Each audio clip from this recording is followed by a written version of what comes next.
All right, guys, I'm gonna make a try to make a quick video here and make it as quick as possible. Some very important updates and things that we need to update and get a little better at for this upcoming week here. The goal, really, the reason for this video, we had an okay week. We had some good parts. We had some parts that weren't so good. And our goal with this video is to really help you all get to a point of making as much as possible and be as efficient as possible as you can, both you all in the field and us in the office. So we got a lot to cover, so I'm gonna jump straight in. Some of the things we're gonna cover. We're gonna cover the app and using the app correctly. We're gonna cover communication with clients, appointment scheduling, and getting through appointments. We're going to cover pricing and credit card payments. And then we're going to cover invoicing and a couple other things. So we're going to try to make this as short as possible.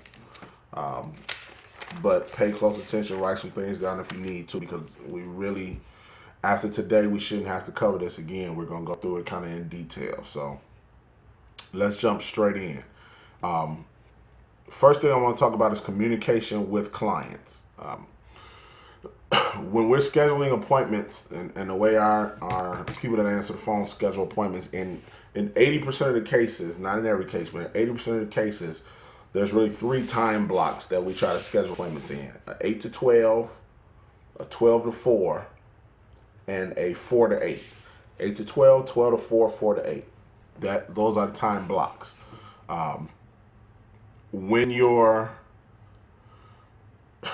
with these time blocks, you're going to have 2 or 3 appointments in those time blocks, and you should be able to get through 2 or 3 appointments at least in those time blocks. I know some people have more experience than others. Some people have been, technicians for 20 years. Some have been for 5 years.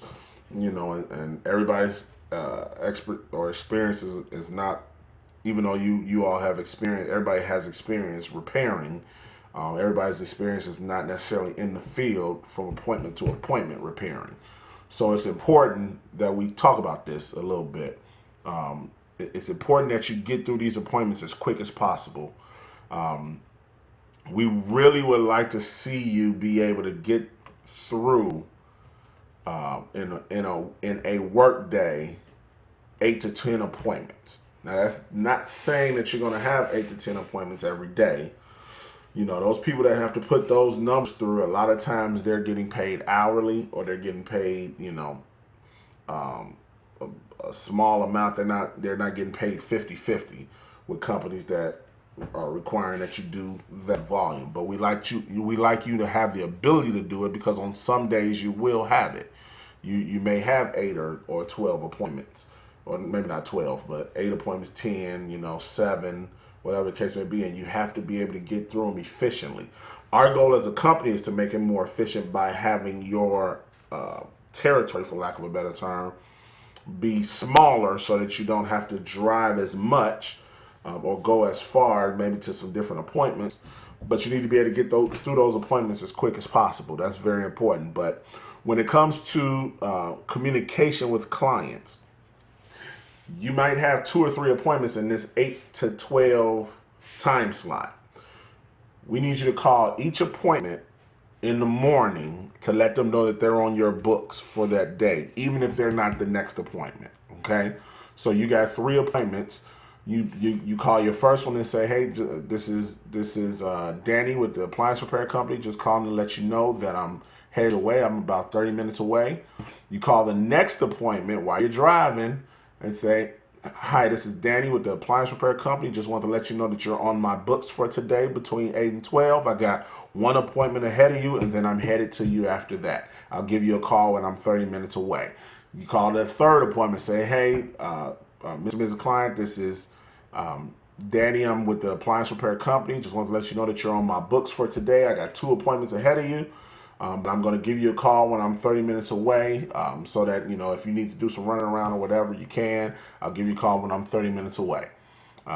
That makes the clients feel so good that you're calling them, and they know that they're not going to get stood up today. That's the bottom line. That's most of the time that's their fear. That's why they end up canceling appointments with us, which costs the company money, because they haven't heard from somebody, or someone's running late and no one's called them, so they're calling to cancel us because they got a technician with another company coming.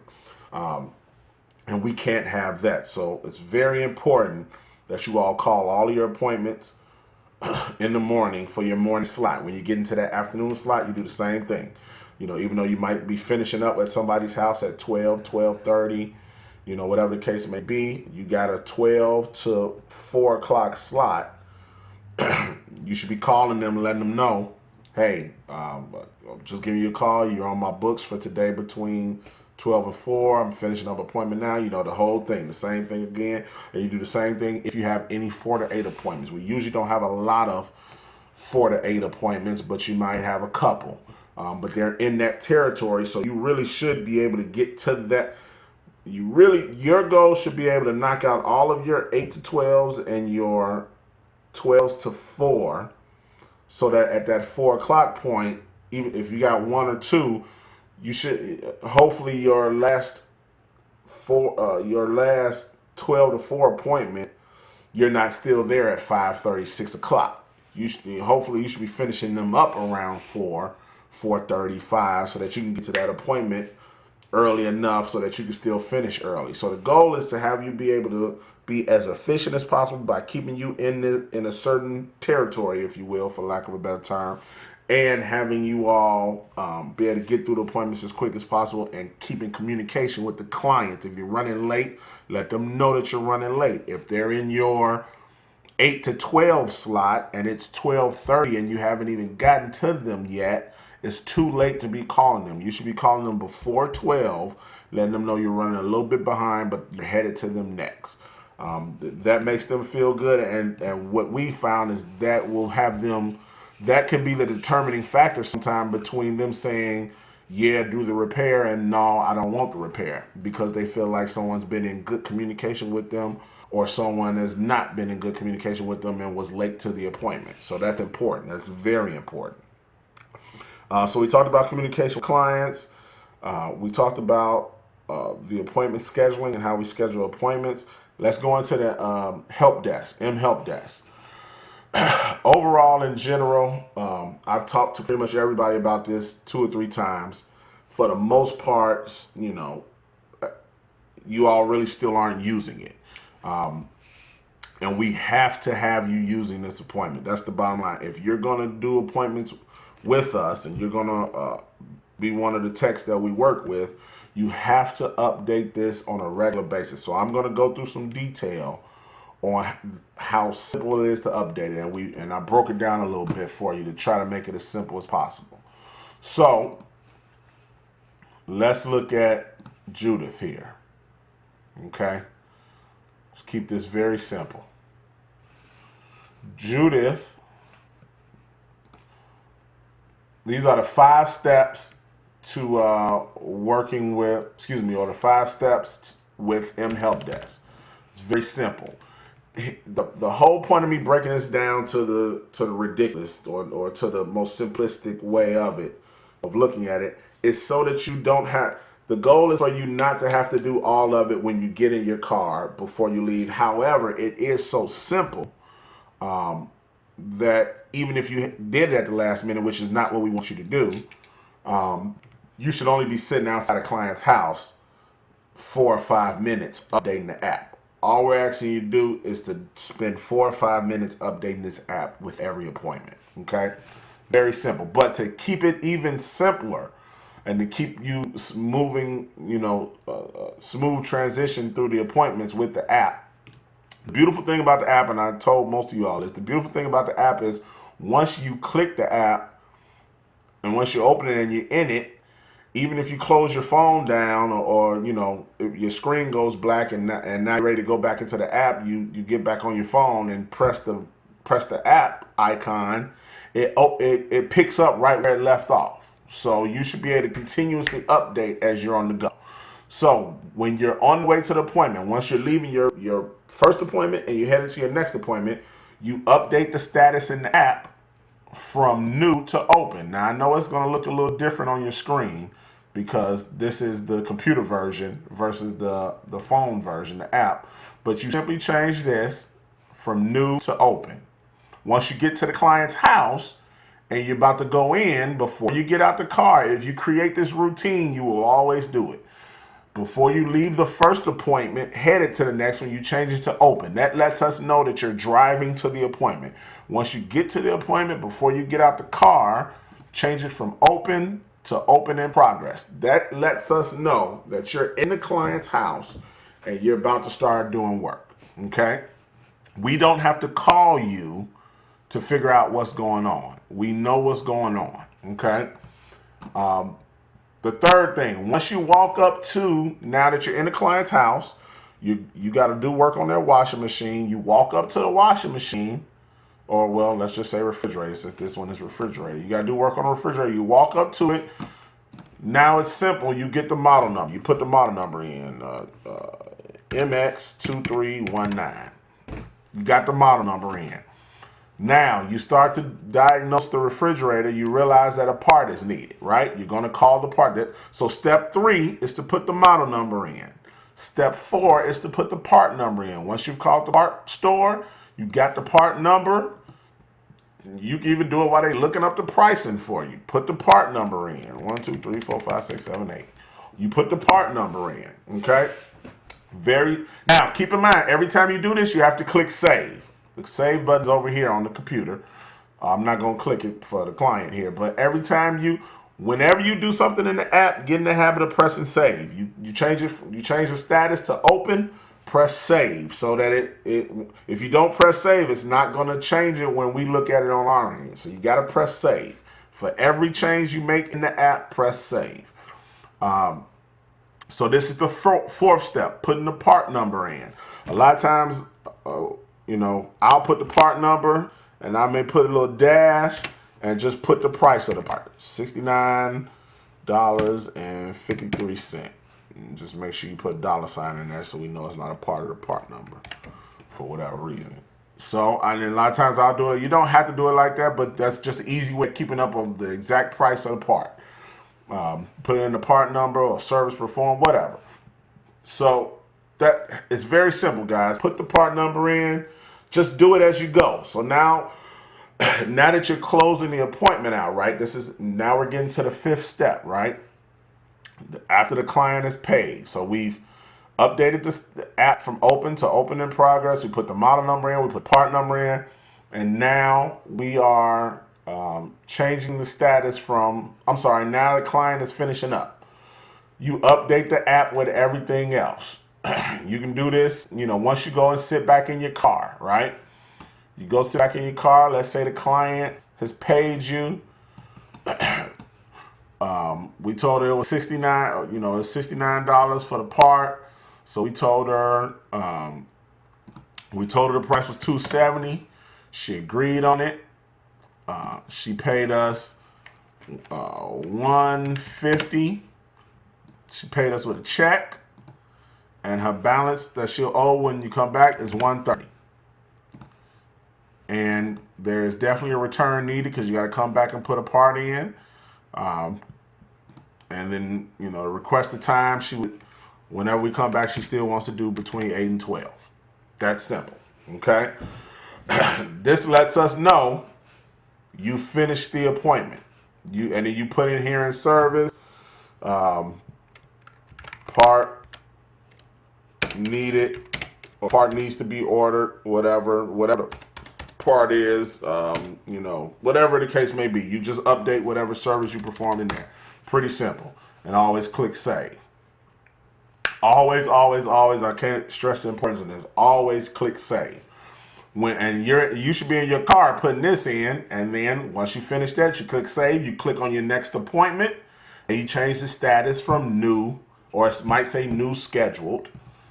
For your next appointment, you're going to change. You go into the next person, change them from new or new schedule, new future, whatever it is, to open, because now you're heading to the next appointment.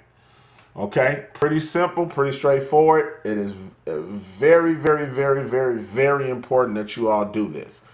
You know, you all aren't employees, so we're you're independent contractors, so we can't fire you, but we can give you less jobs. And I'm not trying to say that in a negative way, but it's just so important that you follow this because, and it's not us giving you less jobs on purpose per se, but some people last week missed out on money because they took so long at these appointments that we had to shift the appointments to somebody else. And so when they look in their app, they see that they don't have any more appointments. They figure just, hey, the company didn't have appointments, but we literally had to shift 2 appointments to different people because someone took so long at this appointment, or people were taking so long at their appointments that we had to make adjustments to make sure the client we weren't missing out on the client. And even then, some clients got missed out on and had to be rescheduled. And that stuff, we just can't have that. So that costs the company money, and that we need people that can.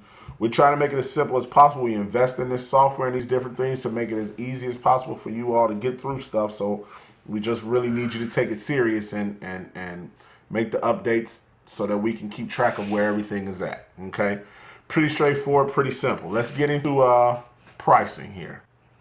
Okay, so let's talk about pricing again. We talked about this already with everybody, but it still seems to be some confusion or times when people need to call in to get a price, get pricing from us or whatever the case may be. So here's the pricing. It's very simple, very straightforward. 200 plus parts if you got to get a part. If there's no part, 195 to 175. 175 to 195. If there's, let me change this around because that's irritating me. 175 to 195. If there are no parts, okay? That's where we start. With the client, that's where we start. You have some discretion, okay? If you know that you change the filter, you can charge them 175. You can, you have some wiggle room, right? So we already told you all this. You have a $50 cushion that you can negotiate with the client. Okay, so that 200 plus parts can come down to 150 plus parts. If it's no parts, you can go as low as $100. Obviously, you don't want to drop straight from 195 to 100. If you say 191, let's say you say 195, and they don't want to pay that, then you say, well, Mr. and Mrs. Client, we can do, 150. If you want to get it done, we'll get it done for 150. If they still are hemming and hawing, you can act like you calling the office, but you don't have to call the office. Or you can send a text, say you send a text message, or you can send a text message, whatever. But none of that. The bottom line is you can go down with no parts to $100. After that, it just doesn't make sense, financially, for any of us. To do the work. I mean, if you're there and it's really simple, whatever, we'll work on it. But yeah, you're not going to get a whole lot of people where it's going to be an issue at $100 or even 150 plus parts. But bottom line is we're not going to do a whole lot less than that. Okay. Pretty straightforward, pretty simple. We told you all starting out that our technicians make on average about $75 per call. And that's absolutely correct. Where does that come from? It's the 200 that we charge for labor minus on average, we spend about 50 to 60, sometimes even more than that on average for an appointment. But as far as advertising cost that comes out of the labor, that brings it down to 150, and you all get 50% of that, which is $75.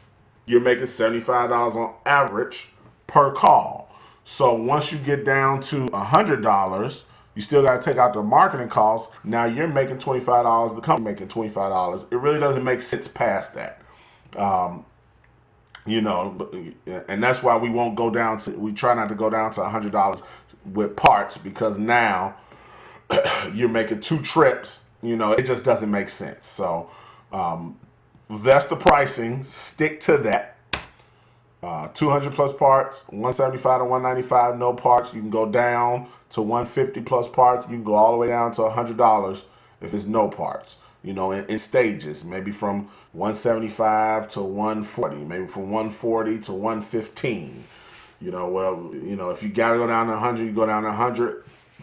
After that, if they don't want to do it, you just straight scrap it. Get the service charge, which is very important to cover. The service charge, really quickly. Your service charge is always going to be in here on your app, guys. Pay attention to this when you're at the client's house, or when you're on the way to, or when you're changing it. Best thing to do, obviously, is when you're changing this to open in progress, to either open or open in progress, especially open in progress when you're at the client's house. Take a look at this stuff so you can know what's going on. You know, you coming to see a refrigerator, it'll say in here what's wrong with it. Most, and very important, it'll say here the service charge was $69 and the service was not paid. The only time the service charge will be paid if you see this say $50, and if this says yes, then the service charge has been paid. You know, or if it's a warranty call, then the service charge is already paid because it's a warranty call. But the bottom line is, if this doesn't say yes, then you, at the very minimum, at the end of that appointment, no matter what, are collecting service charge. Every appointment, unless they've already paid, unless this says yes, every appointment you should be leaving with money. There should never be a time you are not leaving with a check or a credit card payment, or worst case scenario, cash. I can't stress that enough. I covered that in the video. People were still doing it after the video. Now, I do understand sometimes the homeowner isn't there, just the you know, the maid or whatever the case may be, their child, whatever it is. But the bottom line is, you have the ability to take credit card payments. You call the client up. If they said no, they don't want the work, then you say, great, man, well, we're going to need to cover that service charge. Would you like to do it with debit or credit card? And get the information over the phone right there. Okay, put it into your app. Very simple. Okay, so that covers that. All right, so that covers pricing. Finishing up here, you all are going to get a PayPal swipe card, not card, but PayPal swipe thing in the mail, where you can swipe credit cards, where you can take credit card payments on right there on the spot. But for now, you'll enter it into this, okay? I'm not going to go through it. It's basic. You enter it here: technician name, client name, email, card number, all that stuff. What's important on the card number is to make sure that you put the dashes in here. Whatever it is, make sure you put the dash so that you make sure you're getting the right amount of numbers. Okay? So just make sure that you put the dash in there, or you can put space in here. We prefer you to do the dash though. Simple, straightforward. Get the credit card information. So if a client say they're going to pay with credit card, you don't have to call the office anymore for them to pay with credit card. You can just, you take the information right there, click submit, and then you text us. You send us a text message saying you just took a credit card payment. Okay? Very simple. Straightforward. Last thing, guys, is invoicing. We want you to now start giving the client an invoice right there. When you go to the parts store and get a you all probably already have some, but get an invoice, a technician invoice book or whatever from the parts store, so that you can give the client, anytime you accept money, give them an invoice right there. Whatever you accept, cash, check, credit card, whatever, give them an invoice. We'll still probably send them an updated one and a more professional one, if you will, later. But we can't be stopping in the middle of the day to try to do invoices. And we have clients that they want to invoice right after you all leave the house. So we just give them an invoice on the spot. That way we don't have to deal with it. And then we'll take the information out the app and update the invoice later. Okay? Pretty simple. Just take care of the invoice right there on the spot. So all of this should make you guys much more efficient in the field, and it'll allow us to be much more efficient in the office. and will allow us to push out more appointments and everything that, for all of us, and you all in the field, and the home office, to bring in as much profit as possible, which again is the goal, is to have you all's financial, our goal as a company is to have your goals and your financial goals, be a part of the overall company goals. And that's why we want to make everything as efficient as possible. Lastly, make sure that your email comes to your phone. We're going to update the app, mHelp Desk app, to where your login email, your password will still be the same, but your login email will be your personal email. That way, when you get appointments, it will email you to your phone, let you know that you have email you to your email address, I should say, to let you know that you have a new appointment in your schedule. And so that email needs to be able to come to your phone. That's very important. So prior to this, you all really had 3 reasons to call the office: to process a credit card payment, to negotiate on price, and to pay for parts. As of now, you should only have 1 reason to call into the office, which is to pay for parts. Don't get me wrong, you can still call into the office. You got a question about something. We want you to be as effective and efficient in the field as possible. But the goal is to get you all to be what we call SOUs, self-operating units. And part of that is having you all giving you all the ability to negotiate on your own with the client, and giving you all the ability to accept credit card payments. We should only have to talk in the office, or have you call into the office to pay for parts, which won't be, obviously, every situation is not a part needed situation. So with that being said, guys, that's it. We look forward to working with you more and more, and getting you all, more and more successful as technicians with us. And we look forward to your success and the company's success. And we'll talk to you all soon. Talk to you tomorrow.